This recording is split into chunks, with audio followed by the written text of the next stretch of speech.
Hey guys, welcome back to the Suited Shootist, and this week I'm actually going to borrow a page from Aaron Cowan over at Sage Dynamics.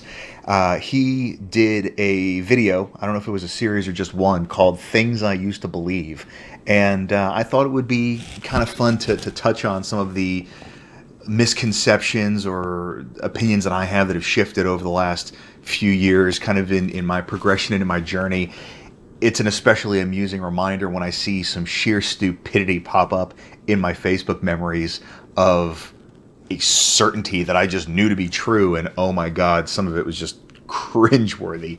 So I figured that I would shine a light on that embarrassment and kind of let you enjoy it along with me. As always, I really appreciate everybody that's been following along, liking and subscribing on Instagram and on YouTube. Thank you guys for that. Keep that up. I really appreciate it. And so let's go ahead and jump in. I'm going to go over 3 of the things that I used to hold as irrevocable truths that I have changed my mind on. And the first one has to do with magazines. Specifically a spare magazine. I used to be one of those guys that I would carry a full-size pistol, a Glock 19.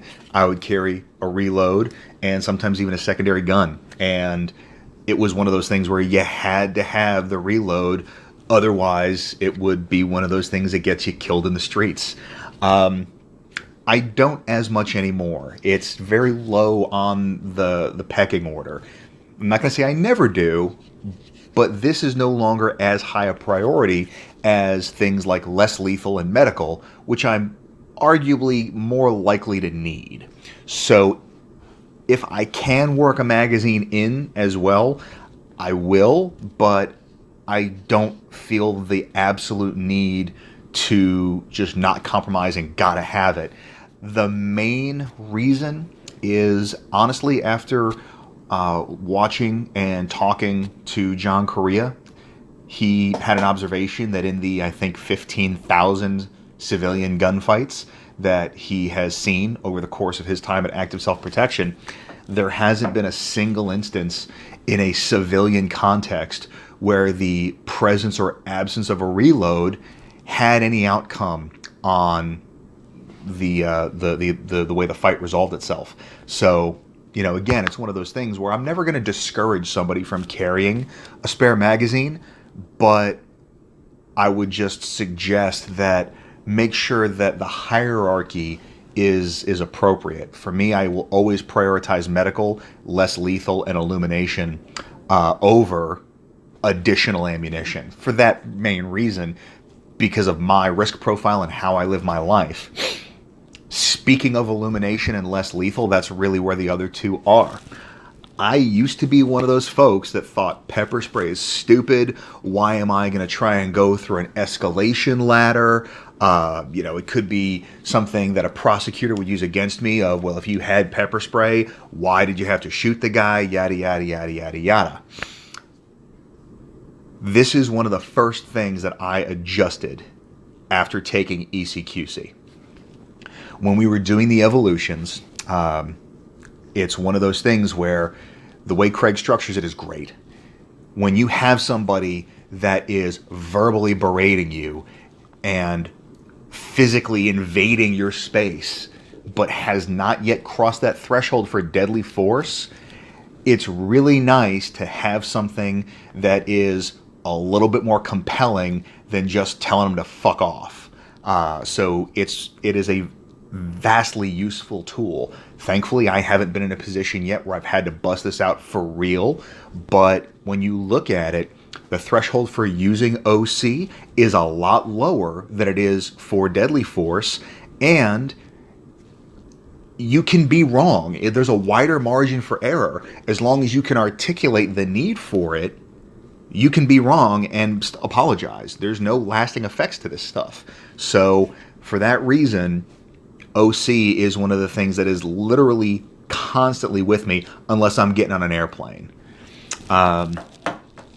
The other one that I used to believe, this one isn't so much an uneducated opinion, but I used to think that the presence of the flashlight was just there for target identification. It was there for me to see what I needed to see in order to make the appropriate decision. What I've come to realize over the course of time is that another huge benefit to this is not just giving myself information, but it is also denying information to the person on the other side. So it further expands that reactionary gap, and it gives me a lot more time and a lot more space to make the necessary decisions. Now, this is my newly acquired mod light. It is the PLH version 2. I'm actually going to be doing a side-by-side comparison of a variety of the hand lights that I've acquired, because I'm one of those folks where, yeah, all the lumens is great, but is it really necessary? Where is that point of diminishing returns? So look for that here in the not too distant future. But going back to that, in terms of denying somebody else information, it can also give the other person information that can influence their decision. What I mean by that is, when I was living in New Orleans, a friend of mine and I were walking back to my apartment from a friend's house, and we were going kind of along one of the main drags where the college students would go back and forth from campus to the bars. And for whatever reason, I had this habit of walking down the middle of the street as opposed to the sidewalks.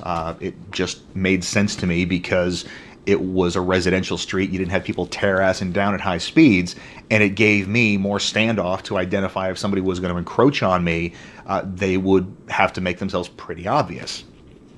So we're walking down, and from one of the side streets, very poorly lit side streets, which if you've ever been to New Orleans, you know is most of them, I hear the sentence that no good conversation starts with, which is, "Hey, let me talk to you for a second."